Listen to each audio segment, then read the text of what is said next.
Bonjour, bonsoir chers amis, selon l'heure à laquelle vous allez suivre cette courte vidéo. C'est toujours pour moi un grand privilège de partager avec vous des informations médicales, mais de manière simplifiée. Je voudrais vous parler d'un terme que j'ai créé, mais c'est un terme qui est connu, mais je l'applique par rapport à la pandémie. Il existe une maladie qu'on appelle la manie. Vous allez entendre parler en termes médicaux, on dit il est bipolaire. La manie bipolaire, donc ça veut dire une maladie dont quelqu'un se trouve entre deux pôles. Il est positif ou il est négatif. Mais mon objectif, ce n'est pas de parler des notions de psychiatrie. Alors, depuis que cette maladie a commencé, il existe quelque chose que je constate. Une sorte de folie que je nommerais, que je qualifierais de la coronamania ou de la coronamanie. Parce que le mot manie ou mania, ça veut dire la folie. Et corona, donc c'est une folie qui vient de corona. Écoutez-moi très bien la logique. C'est de la coronamania. C'est une sorte de psychose où les gens agissent sous le stress de la peur du corona. Je vais vous démontrer que ces gens sont en train de mentir. La première des choses que je vais vous démontrer, c'est ceci. Vous allez entendre parler d'un mot qu'on appelle le taux de mortalité. Je voudrais que vous puissiez comprendre. Ce sont des mots très simples dont le commun des mortels ne comprend pas ce que ça veut dire. Le taux de mortalité, c'est tout simplement tous ceux qui sont décédés, peu importe leur maladie, dans une population ou bien dans une ville, par rapport à l'ensemble de la population vivant dans cette ville. C'est ça, on dit le taux de mortalité. Il existe un deuxième mot qui paraît être similaire. Ça s'appelle la létalité. La létalité, ça c'est le taux de mortalité spécifique d'une maladie X sur le nombre de personnes qui sont atteintes de cette maladie. Écoutez-moi très bien, je vais expliquer. Vous allez comprendre l'origine du mot que j'ai créé, le coronamania. Ou la coronamanie. Si on veut vérifier qu'il y a une maladie grave, extrêmement grave, il existe un facteur de multiplication qu'on appelle, que je peux expliquer le facteur lambda par exemple, qui explique le taux soit de contamination de la maladie ou le taux de décès de cette personne qui est liée à cette maladie-là. Ce facteur de multiplication-là, c'est ce que je pourrais nommer la létalité. Imaginez que dans un pays, comme les États-Unis par exemple, on dit que le nombre de personnes qui sont atteintes du corona sont à 40 millions. Par exemple, 40 millions. Et dans les 40 millions-là, le nombre de décès, on dit 250 000. Et tout le reste, dans les 40 millions, il n'y a que 250 000 qui sont décédés. Si on fait la létalité, le rapport entre tous ceux qui ont été atteints du corona, vivants ou décès, ça on le met dans le dénominateur. Et au numérateur, on met uniquement les personnes qui sont décédées liées uniquement au corona. Vous allez trouver que cette maladie est amplifiée par les milieux politiques. Les politiques essaient de dire la vérité, d'induire. Donc le médecin dans les hôpitaux travaille sous l'influence politique. Et il ne peut pas libérer la science. Je suis totalement déçu de voir des grands scientifiques que je connais comme des maîtres, mais qui sont conduits comme des petits-enfants par des politiciens Et le langage scientifique pour sortir devant la population n'existe plus. Les gens travaillent sur la peur, le stress, la psychose. Et en allant dans une logique, comme on dit, la vérité libère.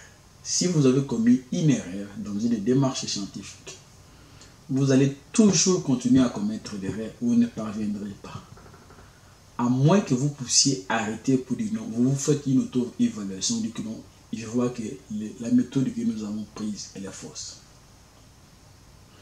Souvenez-vous, ils avaient dit aux gens que c'est laver la main, porter le masque, respecter la distanciation sociale.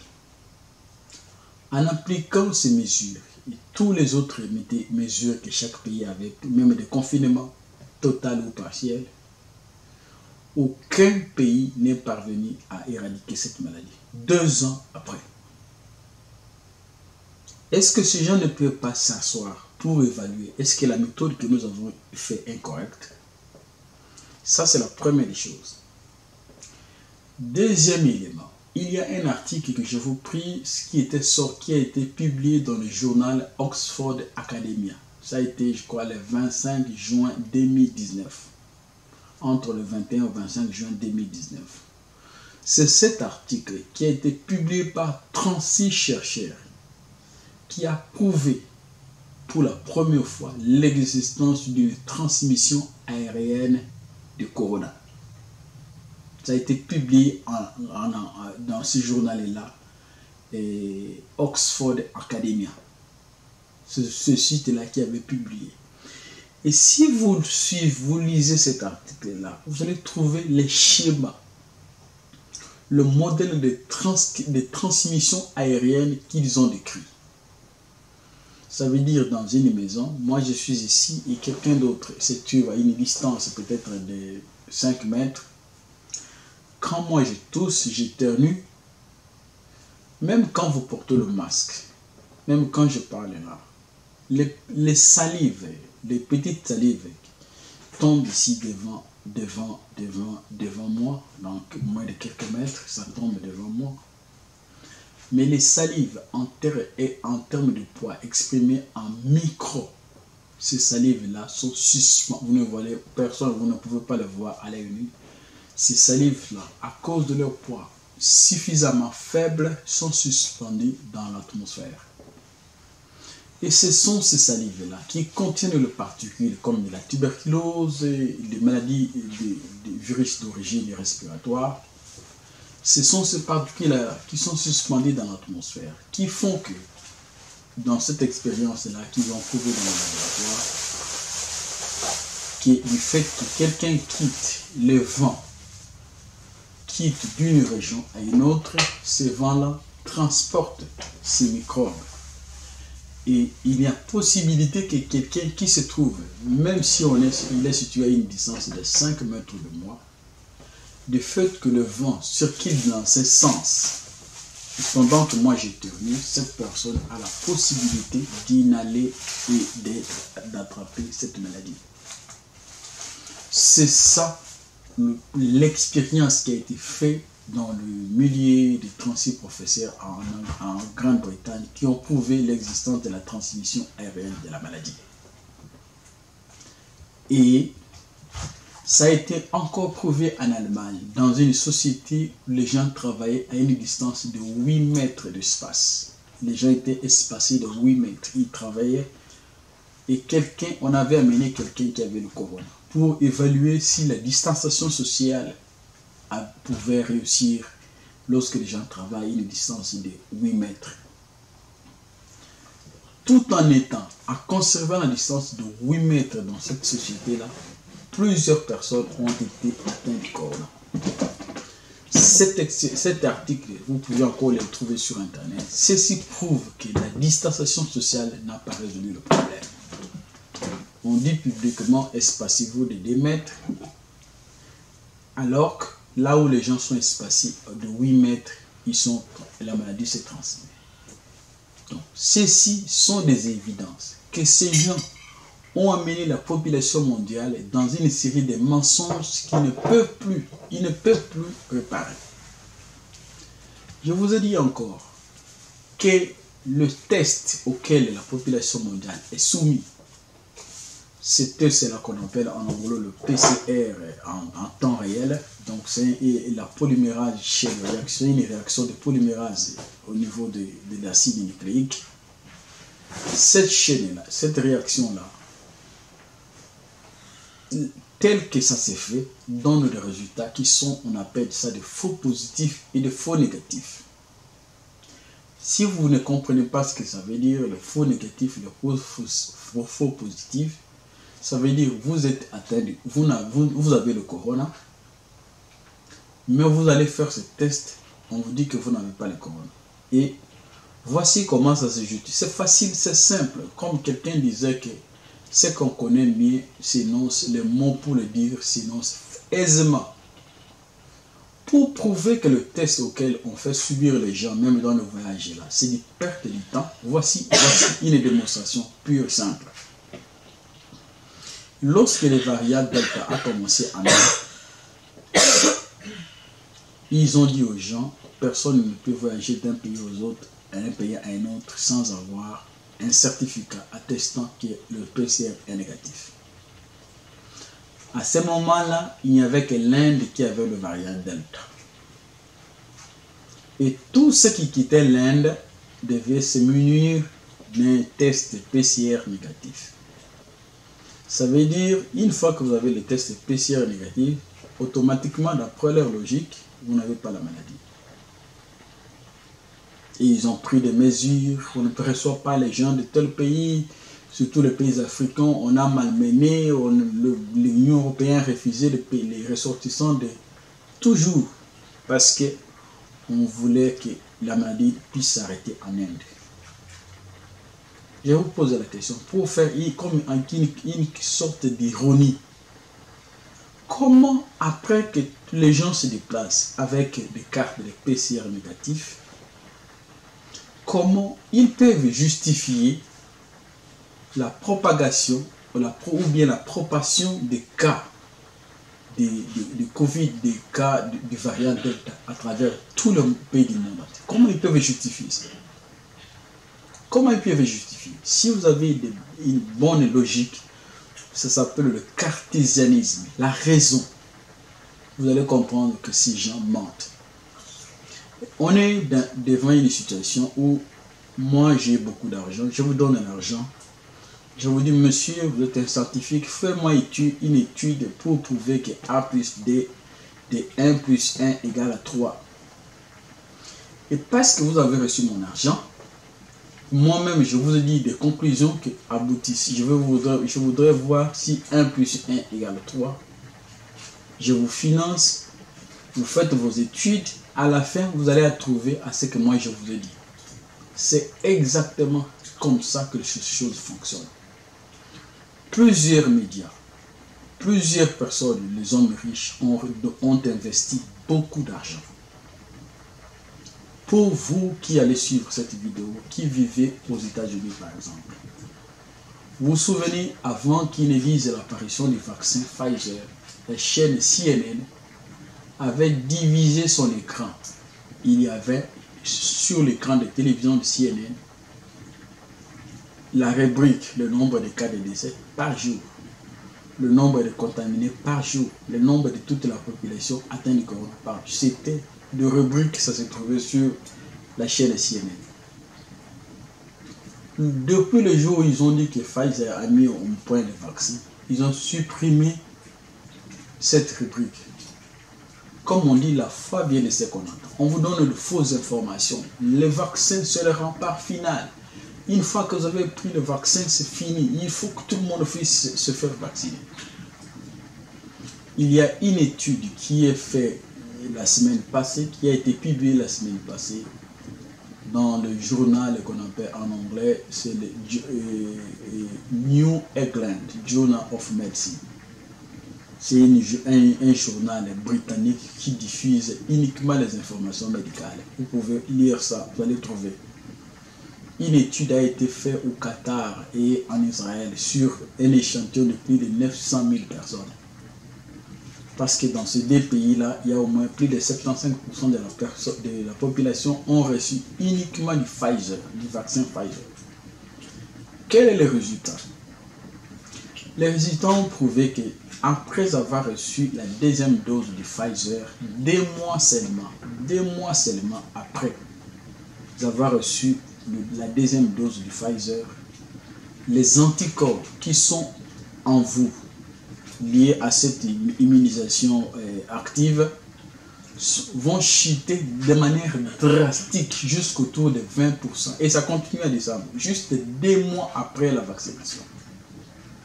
Cette étude, j'ai avec moi, je l'ai lu, j'ai même imprimé pour faire voir aux gens. C'est tout simplement pour dire aux gens. Et même le PDG de Pfizer avait fait une interview. Il a dit que son vaccin, pour que ce soit efficace, les gens doivent le prendre chaque 6 mois. Vous voyez qu'on est dans une logique. Une autre étude a été faite par le journal qu'on appelle le Lancet. C'est au niveau de l'Union européenne que ça se trouve. Ils ont fait une évaluation clinique sur l'efficacité de tous les vaccins que nous avons en circulation. Vous avez Pfizer, vous avez le Moderna, vous avez AstraZeneca, vous avez les Sinovac, les Chinois, vous avez les Sputnik V de Russes.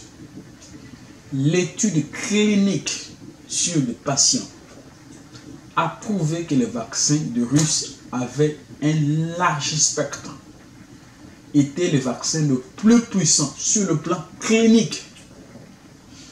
Mais quand vous écoutez à la télé, tellement que les Américains, ils ont donné beaucoup d'argent, on vous fait chanter le long de la journée, que c'est le vaccin le plus puissant, c'est Pfizer, c'est Pfizer. Mais lorsque ces gens-là ont fait cette étude-là, ça a été publié par le journal qu'on appelle le Lancet, et ceux qui lisent les informations médicales le savent, ça a été révélé que le Sputnik V, le premier, donc le vaccin qui a été induit par les Russes, c'est le vaccin le plus puissant.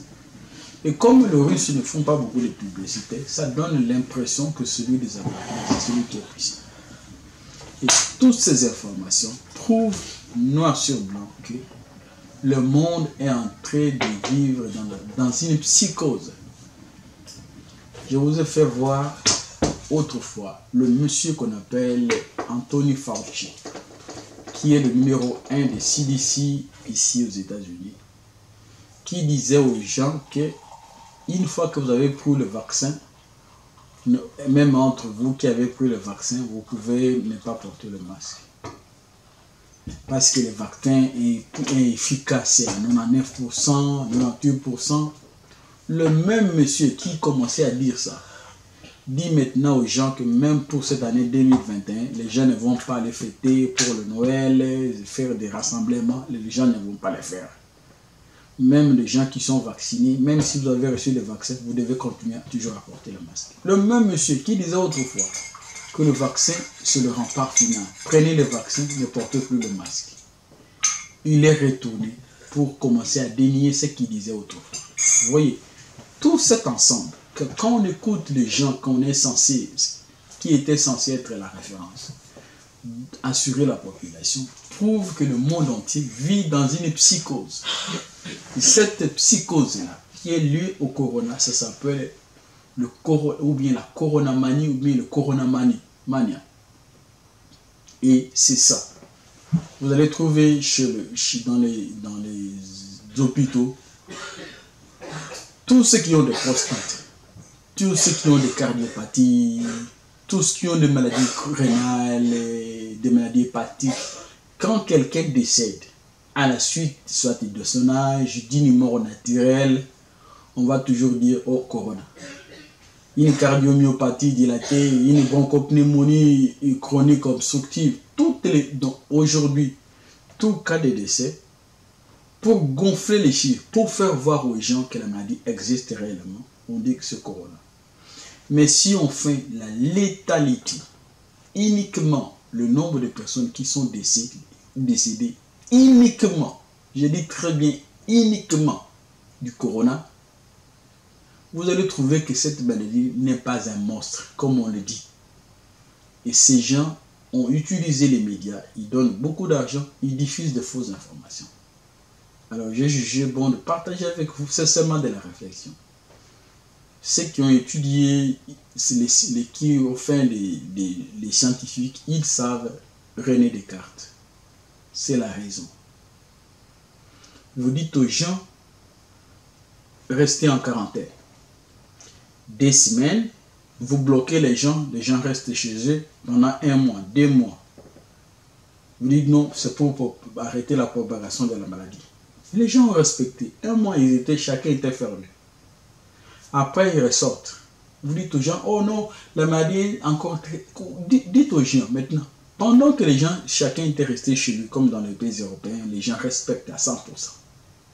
Où était le virus pendant que les gens là étaient chacun dans sa maison? Parce que tout ce qui était, si la période d'incubation était réelle, tel qu'ils disent, si on confine les gens en 1 mois, tous ceux qui auront été avec le virus doivent automatiquement développer les maladies. C'est comme ça. Un raisonnement élémentaire.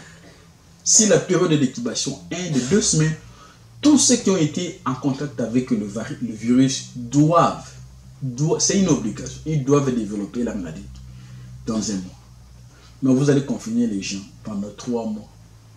Après, vous dites encore les vaccins, ça devient encore plus pire. Vous voyez, c'est de la manipulation. Et le danger, c'est quoi? S'il continue, vous allez voir comment les économies mondiales vont s'écrouler. Et le risque de crise économique très grave va surgir dans le monde. Et c'est seulement de la réflexion. Il existe une psychose. On vous fait voir de fausses informations. On vous fait paniquer pour vous amener à un objectif. Et si j'ai voulu partager avec vous cette réflexion pour que vous sachiez que ces gens ne disent pas la vérité. Ils mentent. Ils ont dit que la maladie venait d'origine animale. Maintenant, tout le monde croit que la maladie venait du laboratoire et accepte ça. Ils ont dit que le mode de transmission, il faut faire les gestes barrières. 2 ans après, et les pays pauvres et les pays riches, aucun pays, aucune ville n'a arrêté la propagation de la maladie. Je crois qu'en lisant aussi la Bible, vous pouvez lire ça dans Psaume 91. David avait chanté un cantique là de Psaume 91. Heureux celui qui réside sous l'abri du Très-Haut, qui repose à l'ombre du Tout-Puissant. Et dans la version anglaise, dans la Bible qu'on appelle New la Bible NT, dans cette version de Bible, vous allez trouver un verset qui dit que 1000 tombent à ta gauche et que 10 000 meurent. En anglais, il n'est pas dit tombe. Dans cette version-là, il dit que 1000 tombent, que 10 000 meurent. Tu ne seras pas atteint. Et on commence par une condition. Si tu fais de l'Éternel ton refuge, ta forteresse, il a promis qu'aucun mal, même pas la peste, ne s'approchera de ta maison. Prenons la parole de Dieu comme un règle. Tous ces gens sont en train de mentir et lorsqu'ils crient, ils donnent des informations et que la population s'accroche à ces informations qui sont d'ailleurs fausses. C'est pourquoi en France, par exemple, vous allez trouver là où il y a beaucoup et les gens aiment les débats. Quand vous écoutez les grands de Didier Raoult, de Luc Montagnier, tous ces grands scientifiques-là, l'État français est incapable de prouver la vaccination obligatoire, quel est son soubassement clinique ou médical. Merci beaucoup.